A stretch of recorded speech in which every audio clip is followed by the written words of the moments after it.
Благодарим чеченский паблик Новчи Дож за напоминание.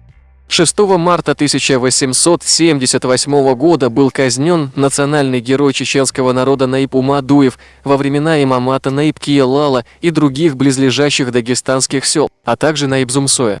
После событий в Гунибе 1859 года еще 2 года успешно воевали с русскими вместе с Байсангуром из Биноя, Атабаем Чонгороевским, Салтмурадом и другими.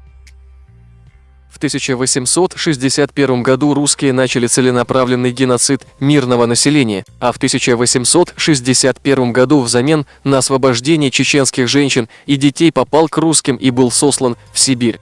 В письме Наибу Алдаму имам Шамиль писал: «Я убедительно отрезал кусок земли одному человеку, а этот человек – моя правая рука, считающая у себя силу в половину моего войска.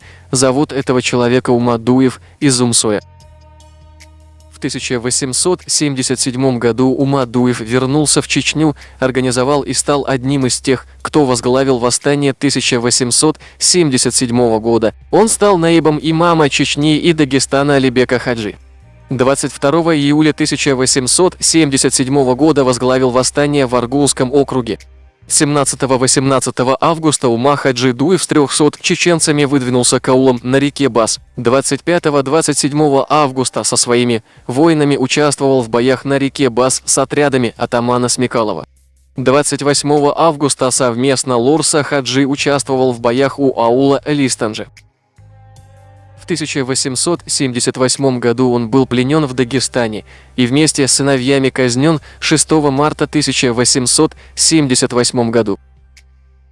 В пленении Умы Дуева в отряде атамана Смекалова участвовали 2 батальона Куринского и Обширонского пехотных полков, 3 сотни Сунжинского казачьего полка, 7 горных орудий, Ингушская сотня, 3 сотни Дагестанской конной милиции и пешей дружины.